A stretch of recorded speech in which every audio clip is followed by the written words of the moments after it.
ಘಟವೇ ಖುಷಿಘಟವೇ ನೀನು ದಿಟದಂತೆ ತೋರಿ ಮೋಹಿಪದನು ಏನೆಂಬೆ. ಮೊದಲು ಮೃತ್ತಿಕೆಯ ಪಿಂಡದಳು ನೀನಿಲ್ಲವು, ಹುಟ್ಟಿದ ಬಳಿಕ ಒಡೆದು ಧೂಳಾಗೆ ನೀನಿಲ್ಲ. ವಿದಿತ ವಿಧಾದ್ಯಾಂತದೊಳಗೆ ನೀನಿಲ್ಲ, ಮಧ್ಯದೋಳು ಆವ ರೂಪು ನಿನಗೆ ನಿಜಬಹುದು.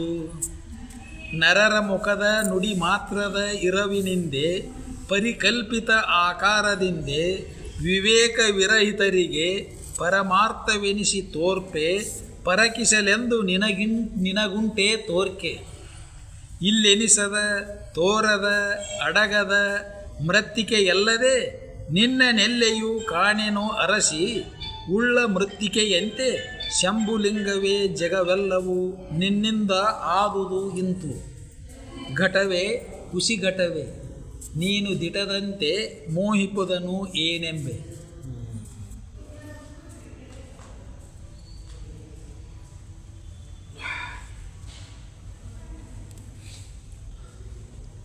ಬುದ್ಧಾತ್ಮ ಚಿಂತನೆಯೊಳಗೆ ಲೌಕಿಕದೊಳಗೆ ಅನಿಸುತ್ತೆ ಜಗತ್ತು ಸತ್ಯ,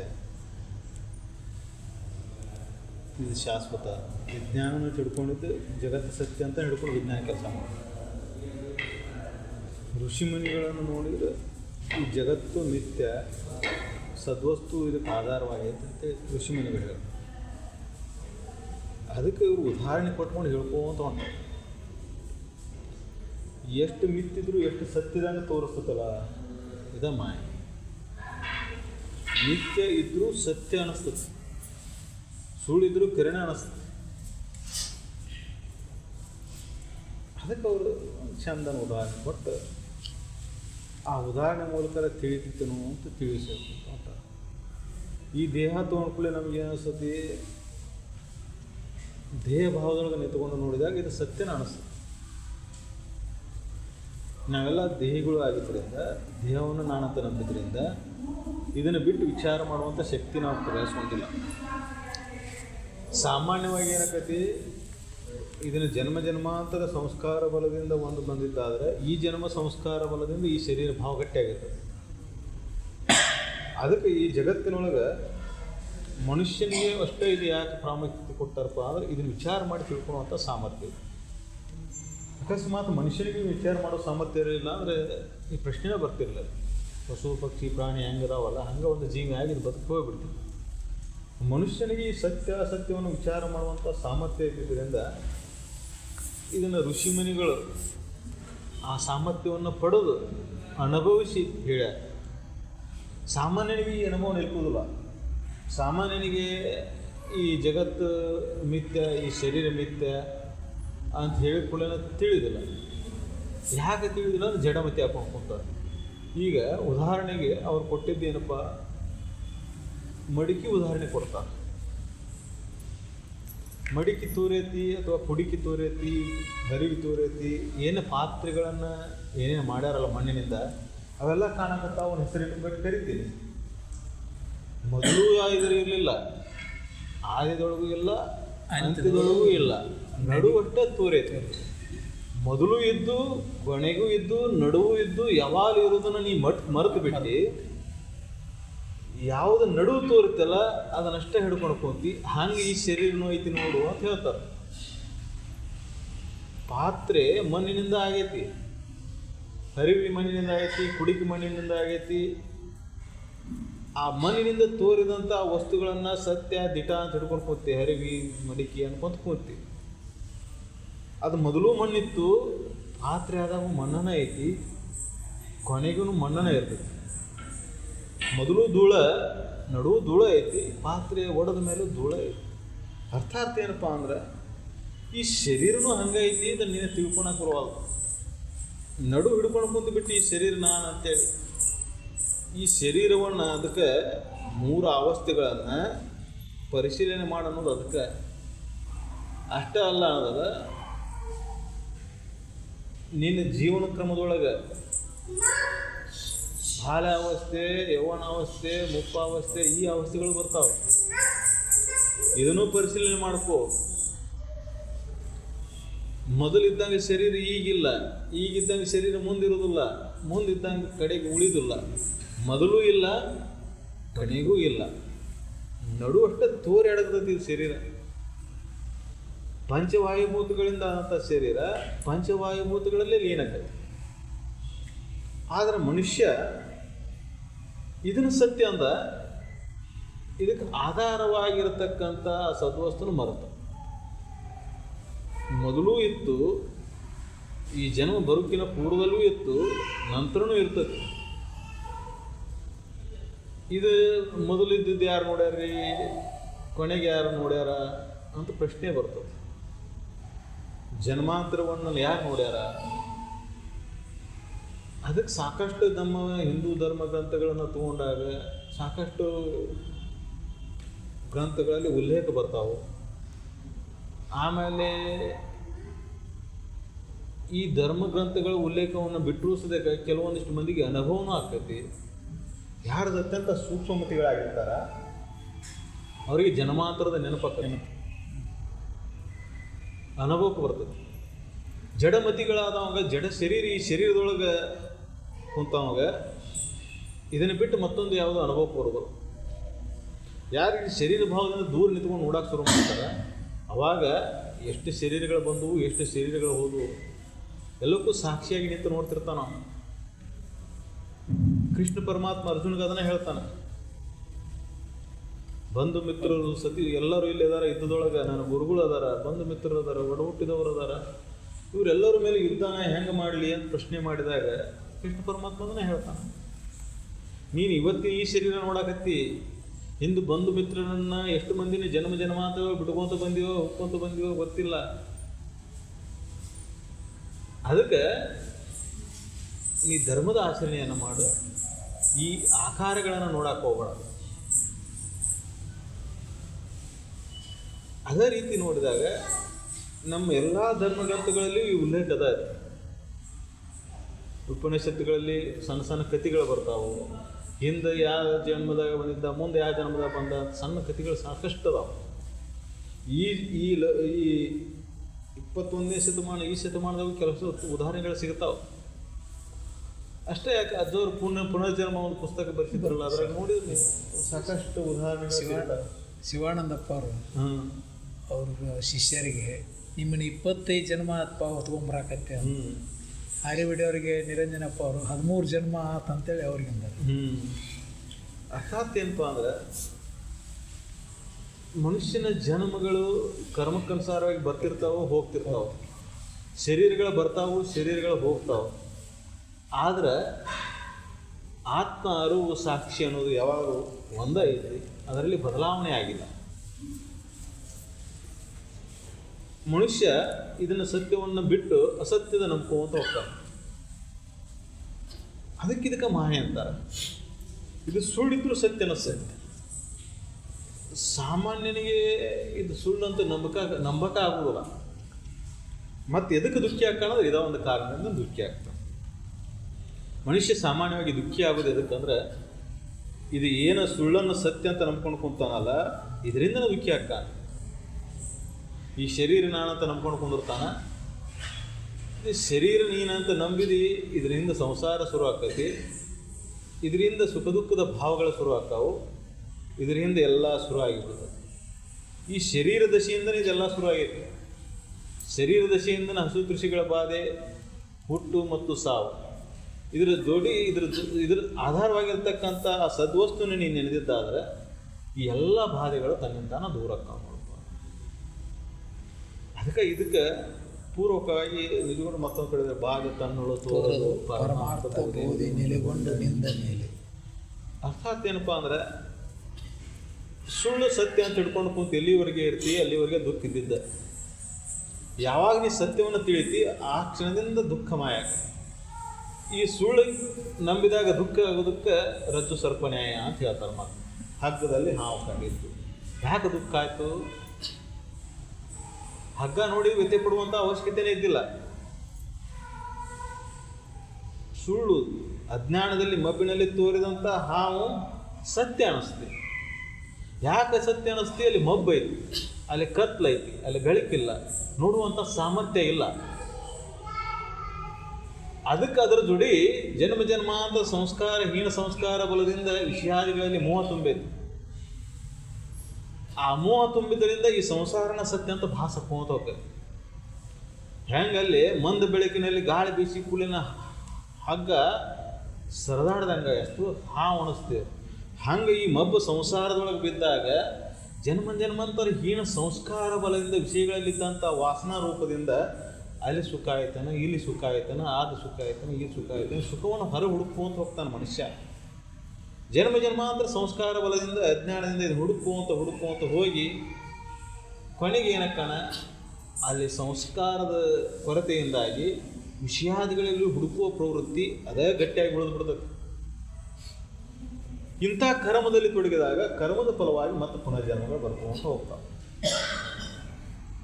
ಅದಕ್ಕೆ ಈ ಪುನರ್ಜನ್ಮ ಹುಟ್ಟುವುದು ಸಾಯುವುದು ಈ ಜನ್ಮದ ಬಂಧನದಿಂದ ನೀ ಬಿಡುಗಡೆನೇ ಆಗ್ಬೇಕಾಗಿತ್ತಂದ್ರೆ ಈ ಹುಟ್ಟು ಸಾವು ಅನ್ನೋದು ಬಂಧನ ಅನ್ನೋದು ನೀ ತಿಳ್ಕೊಂಬೋದು.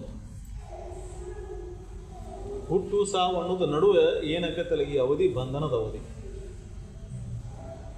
ಯಾಕೆ ಬಂಧನದ ಅವಧಿ ಅಂದ್ರೆ ಈ ಅವಧಿ ಒಳಗೆ ನಿನ್ನ ಬಿಟ್ಟು ನೀ ಎಣ್ಣೆದ್ರೊಳಗೆ ಬಂಧನ ಆಗಿಬಿಟ್ಟು. ಅರ್ಥಾತ್ ಏನಪ್ಪ, ತನ್ನ ನಿಜ ಸ್ವರೂಪವನ್ನು ಮರೆತ ಅಂತಃಕರಣ ಪೂರ್ತಿ ಏನು ತುಂಬೈತಿ, ಈ ಶರೀರ ನಾರಾಯಣ ಭಾವ, ಇದ ಬಂಧನ. ಇದರಿಂದ ಬಿಡುಗಡೆ ಆಗೋದ ಮೋಕ್ಷ. ನಾವು ಜನ್ಮ ಜನ್ಮಾಂತರ ಸಂಸ್ಕಾರ ಬಲದಿಂದ ಈ ಶರೀರ ನಾನಂತ ಹಿಡ್ಕೊಂಡು ಕೂತೇವು, ಅದ ಬಂಧನ ಆಗೈತಿ. ಯಾವ ಕ್ಷಣದೊಳಗೆ ಈ ಸತ್ಯವನ್ನು ತಿಳಿದು ಆ ಸತ್ಯದ ಕುರಿತು ಚಿಂತನೆ ಮಾಡ್ಕೊಂತ ಈ ದೇಹ ಭಾವನ ಕಳ್ಕೊಂಡು ಸದ್ವಸ್ತುನ ನಾನನ್ನ ಭಾವವನ್ನು ಅಂತಃಕರಣದಾಗ ಯಾವ ಕ್ಷಣದೊಳಗೆ ತುಂಬ್ಕೊತೇವು ಆ ಕ್ಷಣದೊಳಗಿಂದ ಆರಾಮನ ಆರಾಮ, ಅತ್ಯಂತ ಆನಂದದ ಅನುಭೂತಿಯನ್ನು ಹೊಂದಬೇಕಾದಂಥ ಮನುಷ್ಯ ಹೀನ ಸಂಸ್ಕಾರ ಬಲದಿಂದ ಪದೇ ಪದೇ ವಿಷಯಾದಿಗಳ ಬೆನ್ನ ಹತ್ತಿ ಮತ್ತೆ ದುಃಖಿ ಹಾಕುವಂತ ಹೋಗ್ತಾನೆ. ಅದಕ್ಕೆ ಈ ಪ್ರವೃತ್ತಿಯಿಂದ ಹೊರಗೆ ಬರುವುದು ಮನುಷ್ಯ ಜನ್ಮದ ಕರ್ತವ್ಯ. ಅದಕ್ಕೆ ಇದು ಎಷ್ಟು ಮಾಯ ಐತಿ, ಇದು ಎಷ್ಟು ಸುಳ್ಳಿದ್ರು ಸತ್ಯದಂತೆ ಭಾಸಕತೆ ಅನ್ನೋದಕ್ಕೆ ಅವರು ಇದನ್ನು ಉದ್ಗಾರವಾಚಕವಾಗಿ ತಗೊಂಡ್ರು. ದಿಟವೇ ಘಟವೇ ನೀನು ದಿಟದಂತೆ ತೋರಿ ಸತ್ಯ ಅಂತ ತೋರಿ ಮೋಹಿಸಕ್ಕೆ ಹಸ್ತತಿದ್ರು. ನೋಡಿ, ಶರೀರ ಮೇಲೆ ಮೋಹ ಎಷ್ಟು ಗಾಢವಾಗೈತೆ ನೋಡಿ. ಇದು ನಾನು ಅನ್ನೋ ಭಾವ ಅರೆಕ್ಷಣನೂ ಆಗುವುದಿಲ್ಲ ನಮಗೆ. ಗಾಢ ನಿದ್ರಿಗೆ ಹೋದಾಗ ಮರ್ತಿರ್ತೇವೆ, ಎಚ್ಚರ ಆದ ಕೂಡ ಮತ್ತೆ ಬಂದುಬಿಡ್ತತಿ ಇದು ನಾನು ಅಂತ ಬಂತು. ಇದ್ರ ಜೊತೆ ಕರ್ತಂತವ ಎಲ್ಲ ಮತ್ತೇವು ಇವ್ಯಾವ ಮೊದಲು ಇರಲಿಲ್ಲ, ಕೊನೆಗೆ ಉಳಿದಿಲ್ಲ. ಈ ಶರೀರ ಹುಟ್ಟಿದ ಹರ್ಗ ಏನಿಲ್ಲ, ಕೊನೆಗೂ ಏನು ಉಳಿದಿಲ್ಲ. ಪಂಚವಾಯುಭೂತಗಳಿಂದ ಆದಿದ್ದು ಪಂಚವಾಯುಭೂತಗಳಲ್ಲೇ ಹೋಗ್ತದೆ. ಅದ್ರ ನಡುವೆ ಏನೇನು ತುಂಬ್ಕೊತಾವ, ಇದಕ್ಕೆ ನಾಮರೂಪಾದಿಗಳು. ಹೆಸರು, ಇಂಥ ಹೆಸರಿನವ ನಾನು, ಇಂಥ ಊರವ ನಾನು, ಇಂಥ ಕುಲದವ ನಾನು, ಇಂಥ ಜಾತಿಯವ ನಾನು ದೊಡ್ಡವ ಸಣ್ಣವ, ಶ್ರೀಮಂತ ಬಡವ, ವಿದ್ಯಾವಂತ ಅವಿದ್ಯಾವಂತ, ಮತ್ತು ಅದ್ರ ಜೋಡಿ ಕಲ್ತದ್ದು ನಾ ಡಾಕ್ಟ್ರು, ಇಂಜಿನಿಯರು, ಪ್ರೊಫೆಸರು, ಇವೆಲ್ಲ ಕಲ್ತಿದ್ವ. ಅವು ಹೆಂಗೆ ಕಲ್ತಿದ್ದು ಡಿಗ್ರಿ ನೋಡು, ಇವಾಗ ಡಿಗ್ರಿ ಇಲ್ಲ ಅಷ್ಟೇ, ಇವು ಎಲ್ಲ ಕಲ್ತಿದ್ವ. ಹೆಸರು, ದಶೆ, ಕುಲ, ಗೋತ್ರ, ಜಾತಿ, ದೊಡ್ಡವ ಸಣ್ಣವ, ಗಂಡು ಹೆಣ್ಣು, ಇವಕ್ಕೆ ಸರ್ಟಿಫಿಕೇಟ್ ಇಲ್ಲ. ಅವು ಕಲ್ತಿದ್ದಕ್ಕೆ ಅವಕ್ಕೊಂದು ಸರ್ಟಿಫಿಕೇಟ್ ಅದಾವ. ಇವು ಕಲ್ತಿದ್ವ, ಅದು ಕಲ್ತಿದ್ದ, ಇವು ಕಲ್ತಿದ್ವ.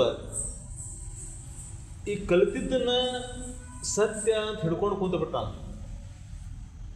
ನೀ ಕಲ್ತಿಂತ ಸರ್ಟಿಫಿಕೇಟ್ ಏನದಾವಲ್ಲ, ಡಾಕ್ಟ್ರು, ಇಂಜಿನಿಯರು, ಪ್ರೊಫೆಸರು ಇವೆಲ್ಲ ಅದಾವಲ್ಲ, ಉದ್ಯೋಗ ಏನೇನು ಕೊಟ್ಟಾರಲ್ಲ, ಇವೆಲ್ಲ ಹೋಗಿಬಿಡ್ತಾವೆ, ನಿವೃತ್ತಿ ಆಗಿಬಿಡ್ತೆ ಅದರಿಂದ.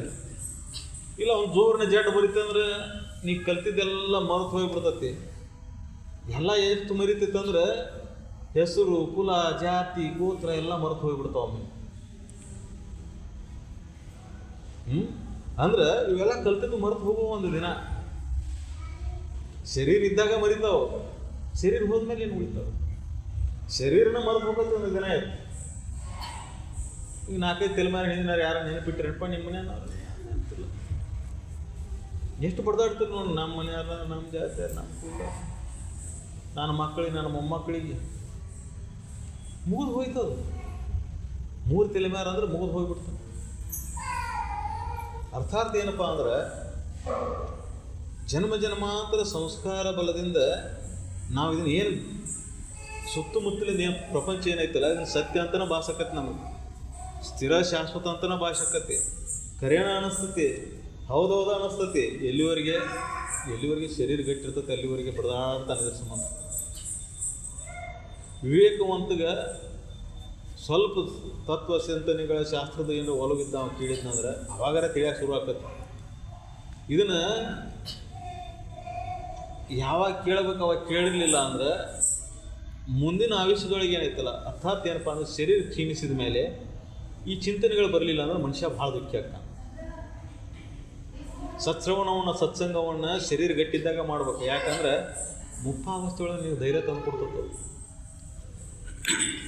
ಮುಪ್ಪಾವಸ್ಥೆಯೊಳಗೆ ಕೇಳಿ ತಿಳ್ಕೊಳೋಂಥದ್ದು ಏನು ಬರೋಲ್ಲ.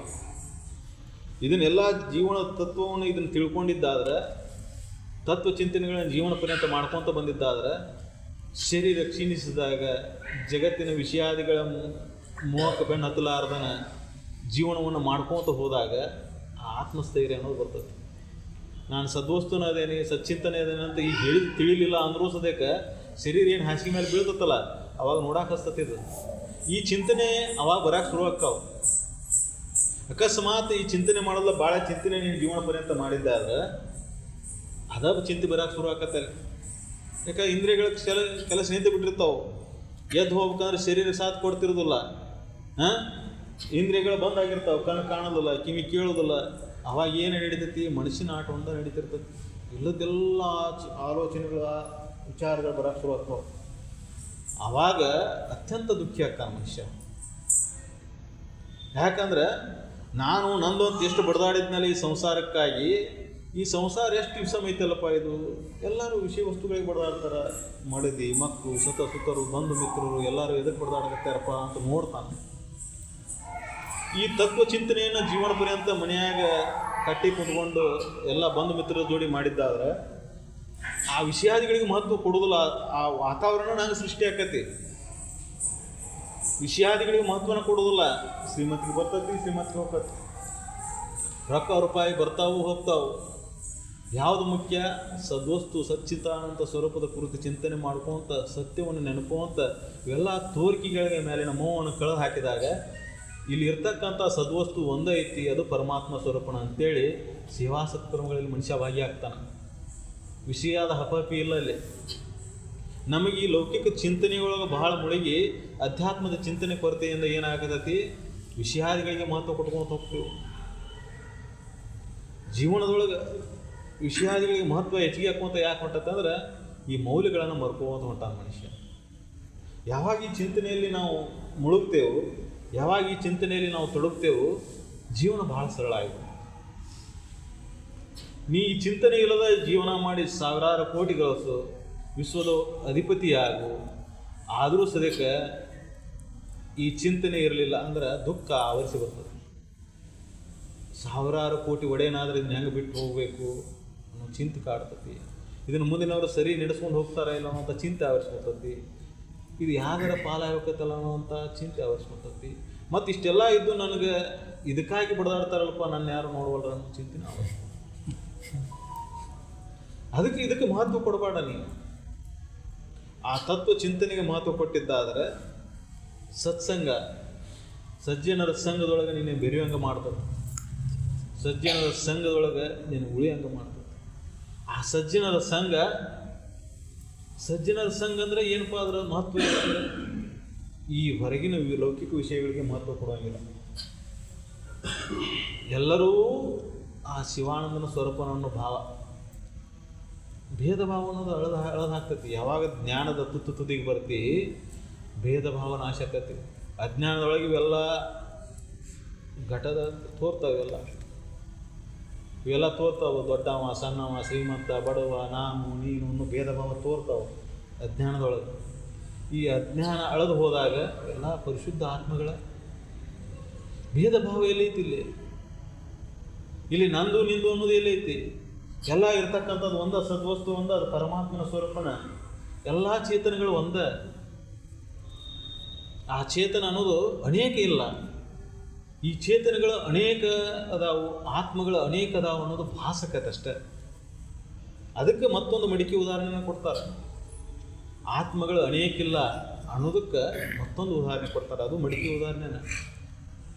ಬೈಲಿನ ಉದಾಹರಣೆ ಕೊಡ್ತಾರೆ. ಮಠಾಕಾಶ ಘಟಾಕಾಶ ಅಂತ ಬರ್ತದೆ. ಬಯಲು ಎಲ್ಲ ಕಡೆ ಇರತಕ್ಕಂಥದ್ದು ಒಂದೈತಿ, ಬಯಲು ಒಡೆದಿಲ್ಲ, ಬಯಲು ಅನೇಕ ಆಗಿಲ್ಲ. ಹಂಗೆ ಜೀವಾತ್ಮರ ಎಲ್ಲ ಜೀವಾತ್ಮಗಳಲ್ಲಿ ಇರ್ತಕ್ಕಂಥ ಪರಬ್ರಹ್ಮ ಸ್ವರೂಪ ಪರಮಾತ್ಮ ಸದ್ವಸ್ತು ಒಂದೇ ಅದ, ಅನೇಕಿಲ್ಲ. ಪರಮಾತ್ಮ ಅನೇಕ ಅದಾನ ಇಲ್ಲ, ಪರಬ್ರಹ್ಮ ಸ್ವರೂಪ ಒಂದೇ. ಅವನು ನಿನ್ನೊಳಗೋದಾನ ನನ್ನೊಳಗೋದಾನ ಅಂತೆಲ್ಲ ಶ್ರುತಿಗಳು ಹೇಳ್ತಾವೆ. ಎಲ್ಲರಲ್ಲಿ ಇರತಕ್ಕಂಥ ಸದ್ವಸ್ತು ಆ ಪರಬ್ರಹ್ಮ ಸ್ವರೂಪ ಒಂದ ಅಂತ ಹೇಳ್ತಾವೆ. ಆದರೆ ಭೇದ ಭಾವ ಅಜ್ಞಾನದಿಂದ ಈ ಘಟವನ್ನು ನೋಡಿದಾಗ, ಈ ಆಕಾರಗಳನ್ನು ನೋಡಿದಾಗ ಇದರ ಜೊತೆ ನಾಮ ಕುಲ ಜಾತಿ ಗೋತ್ರ ಪಂಥಗಳು ಬರ್ತಾವೆ. ಅದು ಭೇದ ಭಾವನ ಹುಟ್ಟಾಗ್ತದೆ. ಜ್ಞಾನದ ಅಂತ ತುತ್ತುದಿಗೆ ಬಂದಾಗ ಇವೆಲ್ಲ ಅಳೆದು ಹೋಗ್ತಾವು. ಇರತಕ್ಕಂಥದ್ದು ಯಾವುದು? ಸಚ್ಚಿದಾನಂದ ಸ್ವರೂಪ ಪರಬ್ರಹ್ಮ ಸ್ವರೂಪ ಪರಮಾತ್ಮ. ಎಲ್ಲರಲ್ಲಿ ಇರತಕ್ಕಂಥ ಒಬ್ಬನ. ಅವ ಎರಡಾಗಿಲ್ಲ, ಅವ ಅನೇಕ ಆಗಿಲ್ಲ, ಅವ ಒಬ್ಬನ ಅದಾನ. ಹೆಂಗದಾನ ಅಂದ್ರೆ ಬಯಲಿನಂಗೆ ಅದಾನ. ಅದಕ್ಕೆ ನಿನ್ನೊಳಗೆ ನೀನು ಪರಮಾತ್ಮನ ಮೊದಲು ನೋಡು. ನೀನು ಯಾವುದು ನಾನು ಅಂತ ಹಿಡ್ಕೊಂಡು ಕೂತಿಯಲ್ಲ, ಈ ಶರೀರ ಈ ಜಗತ್ತಿನೊಳಗೆ ಪರಮಾತ್ಮ ಸ್ವರೂಪ ನೀನು ಹೌದಲ್ಲ ಅನ್ನೋದು ಮೊದಲು ನೋಡ್ಕೋ ನಿನ್ನೊಳಗೆ ನೀನು. ಅದಕ್ಕೆ ಅನೇಕ ನಾಮರೂಪಾದಿಗಳನ್ನ ಇಟ್ಟು ಹೇಳಿದ್ರೆ ಮತ್ತು ಅದಕ್ಕೂ ಆ ಪರಬ್ರಹ್ಮಗೆ ಅನೇಕ ನಾಮರೂಪಗಳನ್ನ ಇಟ್ಟು ಹೇಳಿದ್ರೆ ಮನುಷ್ಯ ತನಗೆ ಹೆಂಗೆ ಅನುಕೂಲ ಬೇಕು ಹಂಗೆ ಮಾಡ್ಕೊತ ಹೋದ. ಅವನು ಪರಬ್ರಹ್ಮ ಅನ್ನ, ಪರಮಾತ್ಮ ಅನ್ನ, ಸದ್ವಸ್ತು ಅನ್ನ, ಸತ್ಯವಸ್ತು ಅನ್ನ, ಅರಿವು ಅನ್ನ. ಯಾವ ಧರ್ಮಗ್ರಂಥದೊಳಗೆ ಆ ಧರ್ಮಕ್ಕೆ ಏನು ಹೆಸರು ಇಟ್ಕೊಂಡ್ರು ಕರೆದ್ರು. ಆದ್ರೆ ಆ ಸದ್ವಸ್ತು ಮಾತ್ರ ಒಂದೈತೆ. ಹೆಂಗೆ ಬೇರೆ ಬೇರೆ ಭಾಷೆದಾಗ ಒಂದು ವಸ್ತುವಿಗೆ ಬೇರೆ ಬೇರೆ ಹೆಸರು ಬರ್ತಾವಲ್ಲ, ಹಂಗೆ ಈ ಆ ಆತ್ಮ ಪರಬ್ರಹ್ಮ ಸ್ವರೂಪನಿಗೆ ಒಂದೇ ಐತಿ. ಅದಕ್ಕೆ ನಾಮಗಳನ್ನು ಬೇರೆ ಬೇರೆ ಇಟ್ಟು ಕರೆದಿರ್ಬೋದು. ಆ ಚೇತನ ನಿನ್ನೊಳಗೂ ಒಂದೈತಿ. ಆದರೆ ಇದು ಅನುಭವಕ್ಕೆ ಬರಬೇಕಂದ್ರೆ ಸಚ್ಚಿಂತನೆ ಸತತ ಬೇಕಾಗ್ತದೆ. ಜಡಮತಿಗೆ ತಾಮಸಮತಿಗೊಳಗಾದವಾಗ ಅಥವಾ ವಿಷಯಾದಿಗಳ ಬೆನ್ನತ್ತಿದವಾಗ ಇದು ಅನುಭವಕ್ಕೆ ಬರ್ಬೋದು. ಅದಕ್ಕೆ ನೇರ ಜ್ಞಾನ ಬ್ರಹ್ಮಜ್ಞಾನ ಅಂತ ಹೇಳ್ತಾರೆ. ಅದನ್ನು ಬಹಿರಂಗದೊಳಗೆ ಬೋಧನೆ ಮಾಡಬಾರ್ದು ಅಂತ ಕಟ್ಟಪ್ಪನೇ ಐತಿ. ಯಾಕಂದ್ರೆ ಮಂದಮತಿಗೆ ಅದು ತದ್ವಿರ್ಧ ಅನಿಸ್ತತಿ. ಮಂದಮತಿ ಏನಂತಾನ? ಪರಬ್ರಹ್ಮ ಸ್ವರೂಪ ಎಲ್ಲೋ ಹೊರಗೈತಿ ಅಂತಾನ, ದೇವರು ಎಲ್ಲೋ ಹೊರಗೈತಿ ಅಂತಾನ. ಆದ್ರೆ ಜ್ಞಾನದ ತುದಿಗೆ ಬಂದಾಗ ದೇವರು ಎಲ್ಲರಲ್ಲಿಯೂ ಅದ. ಎಲ್ಲರಲ್ಲಿ ಇರತಕ್ಕಂಥ ಆ ಚೇತನಕ್ಕೆ ದೇವರು ಅಂದರು. ಬಯಲು ಎಲ್ಲರಲ್ಲಿ ಹೆಂಗೈತಿ, ಆಕಾಶ ಎಲ್ಲರಲ್ಲಿ ಹೆಂಗೈತಿ, ಹಂಗೆ ಪರಬ್ರಹ್ಮ ಸ್ವರೂಪ ಎಲ್ಲರಲ್ಲಿ ಇದಾನ. ಎಲ್ಲರಲ್ಲಿ ಅದಾನ ಅಂತ ಹೇಳಬೇಕು. ಯಾಕಾಯ್ತಂದ್ರೆ ನಾವು ಆಕಾರ ರೂಪಕ್ಕೆ ಒಳಗಾಗ್ಯವು. ನಿಜವಾಗಿ ನೋಡಿದರೆ ಅವ್ರ ಒಳಗೆ ತೋರಿದಂಥ ಪರಬ್ರಹ್ಮನಲ್ಲಿ ತೋರಿದಂಥ ಆಕಾರಗಳಿವೆಲ್ಲ ಅವನು ಬಿಟ್ಟು ಇಲ್ಲ ಮತ್ತೊಂದು ಯಾವುದೂ ಇಲ್ಲ. ಪಂಚವಾಯುಭೂತಗಳು ಅವನಲ್ಲೇ ತೋರಿದಂಥವು, ಅವನಲ್ಲಿ ತೋರಿ ಅವನಲ್ಲಿ ಅಡುವಂಥವು. ಮೂರು ಅವಸ್ಥೆಗಳು ಅವನ ಆಧಾರ ಮೇಲೆ ತೋರಿ ಅವನ ಆಧಾರದಲ್ಲಿ ಅಡುವಂಥವು. ನಾವು ಈ ಆಕಾರ ರೂಪದ ಒಳಗಾಗಿದ್ದರಿಂದ, ಅಸತ್ಯವನ್ನು ಸತ್ಯ ಅಂತ ನಂಬ್ಕೊಂಡು ಕೂತಿದ್ದರಿಂದ, ಜನ್ಮ ಜನ್ಮಾಂತರ ಈ ಸಂಸ್ಕಾರ ಬರದೊಳಗಿದ್ದರಿಂದ ಪರಬ್ರಹ್ಮ ಸ್ವರೂಪ ನಿನ್ನ ಒಳಗೂ ಅದಾನ ಅಂತ ಹೇಳಬೇಕಾಗೈತಿ. ಹೊರತಾಗಿ ಪರಬ್ರಹ್ಮ ಸ್ವರೂಪ ಒಳಗೆ ಹೊರಗೆ ಅನ್ನಕ್ಕೆ ಬರೋದಿಲ್ಲ. ಸದ್ವಸ್ತು ಒಳಗೆ ಹೊರಗೆ ಅನ್ನಕ್ಕೆ ಬರೋದಿಲ್ಲ. ಸದ್ವಸ್ತು ಎಲ್ಲ ಕಡೆ ಮುಗಿಲಿಗೆ ಮುಗಿಲಾಗಿ ಬಯಲೈತಿ, ಆಕಾಶ ಐತಿ ಅಂದ್ರೆ ಆಕಾಶಕ್ಕೂ ಆಧಾರವಾಗಿರ್ತಕ್ಕಂಥದ್ದು ಯಾವುದಪ್ಪ ಅಂದ್ರೆ ಸದ್ವಸ್ತು. ಆಕಾಶದೊಳಗೆ ಇವೆಲ್ಲ ತೋರ್ಯಾವ ಪಂಚವಾಯುಭೂತಗಳು ಅಂದರೂ ಸದ್ಯಕ್ಕೆ ಪಂಚವಾಯುಭೂತಗಳು ಇಲ್ಲಿ 4 ಭೂತಗಳಿಗೆ ಆಧಾರವಾಗಿರ್ತಕ್ಕಂಥದ್ದು ಆಕಾಶ ಅಂದರೂ ಸದ್ಯಕ್ಕೆ ಆ ಆಕಾಶಕ್ಕೆ ಆಧಾರವಾಗಿರ್ತಕ್ಕಂಥದ್ದು ಸಚ್ಚಿದಾನಂದ ಸ್ವರೂಪ. ಯಾಕಂದ್ರೆ ಈ ಹೊರಗಿನ ಆಕಾಶ ಹೊರಗಿನ ಬಯಲು ಒಂದು ಅವಸ್ಥೆ ಒಳಗೆ ತೋರ್ತತಿ, ಕನಸಿನ ಅವಸ್ಥೆ ಒಳಗಿದಿಲ್ಲ. 3 ಅವಸ್ಥೆಗಳು, ಈ 3 ಅವಸ್ಥೆಗಳು ಜಾಗ್ರ ಸ್ವಪ್ನ ಸುತ್ತಿ ಏನದವಲ್ಲ, ಆ ಒಂದು ಅವಸ್ಥೆಗಳು ತೋರಿದಂಥ ಈ ಪಂಚವಾಯುಭೂತಗಳು ಮತ್ತೊಂದು ಅವಸ್ಥೆ ಒಳಗಿಲ್ಲ. ಆದರೆ ಆ ಸದ್ವಸ್ತು ಮಾತ್ರ ಎಲ್ಲ ಅವಸ್ಥೆಗಳಿಗೂ ಆಧಾರವಾಗಿದೆ. ಅದು ಸಚ್ಚಿದಾನಂದ ಸ್ವರೂಪ ಪರಬ್ರಹ್ಮ ಪರಮಾತ್ಮ. ಆ ಪರಬ್ರಹ್ಮ ಸ್ವರೂಪ ಪರಮಾತ್ಮ ಎಲ್ಲರಿಗೂ ಒಂದೈತಿ. 2 ಪ್ರಶ್ನೆ ಏನೆಲ್ಲ ಇಲ್ಲಿ. ನಾವು 2, 3, 4 ಅನೇಕ ಬಗೆಯ ರೂಪಗಳನ್ನು ಕೊಟ್ಟು ಅವಕ್ಕೂ ಆಕಾರ ರೂಪಗಳನ್ನು ನಿರಾಕಾರ ನಿರಬ್ರಹ್ಮ ನಿರಾಕಾರನ ಸದ್ಗುಣ ಸಚ್ಚಿದಾನಂದ ಸ್ವರೂಪಿಗೆ ನಾವು ಆಕಾರ ರೂಪಗಳನ್ನು ಕೊಟ್ಟಿವು. ಯಾಕಂದ್ರೆ ಇದು ಮಂದಮತಿಯ ಆಟ. ಮಂದಮತಿಗೆ ದೇಹನಾನು ಭಾವದಿಂದ ಪರಬ್ರಹ್ಮನನ್ನ ಅಲ್ಲಿ ಅದಾನ ಅಂತ ತೋರಿಸ್ಯಾರ ಅಷ್ಟೆ. ಅವನಿಗೆ ಆಕಾರ ಇದನ್ನು ಅವನ ಪ್ರತಿಮೆ ಅಂತ ಹೇಳಿದರು, ಅವನ ಗುರುತ್ವ ಅಂತ ಹೇಳಿದರು, ಅವ ಅಂತ ಹೇಳಿಲ್ಲ. ಜಗತ್ತಿನ ಎಲ್ಲ ಧರ್ಮಗ್ರಂಥಗಳಲ್ಲಿ ಏನು ಆಕಾರ ರೂಪಗಳನ್ನು ಮಾಡ್ಕೊಂಡು ಕುಂತಾವರಲ್ಲ, ಅವು ಲಕ್ಷಣಗಳಿಗೆ ಹೊಂದಿಲ್ಲ ಅಂತೇಳಿ ತೋರಿಸಿದಂಥವು ಅಷ್ಟೇ. ಗುಣಲಕ್ಷಣಗಳನ್ನು ತೋರ್ಸಕ್ಕೆ ಒಂದು ಜಡದೊಳಗೆ ಏನು ತೋರಿಸಬೇಕಲ್ಲ. ಜಡಮತಿಗೆ ತಾಮಸಮತಿಯೊಳಗಾದವ ಏನು ಮಾಡೋದು? ಸೂಕ್ಷ್ಮವಾದನ್ನು ತಿಳ್ಕೊಳ್ಳುವಂಥ ಸಾಮರ್ಥ್ಯ ಇಲ್ಲ. ಅದಕ್ಕೆ ಈ ಆಕಾರ ರೂಪಗಳನ್ನು ಹುಟ್ಟಾಕಿದ್ರು. ಅರ್ಥಾತ್ ಏನಪ್ಪ ಅಂದ್ರೆ ಚಿಹ್ನೆಗಳನ್ನು ಮಾಡಿದರು, ಗುರುತುಗಳನ್ನು ಮಾಡಿದರು. ಅವು ಧರ್ಮ, ಜಾತಿ, ಕುಲ, ಗೋತ್ರಗಳಿಗಾಗಿ ಬೇರೆ ಬೇರೆ ಆಗಿರಬಹುದು. ಅವು ಆಕಾರ ಮಾಡಿಕೊಂಡು ಬೇರೆ ಅನ್ನಿಸ್ತಾವೆ.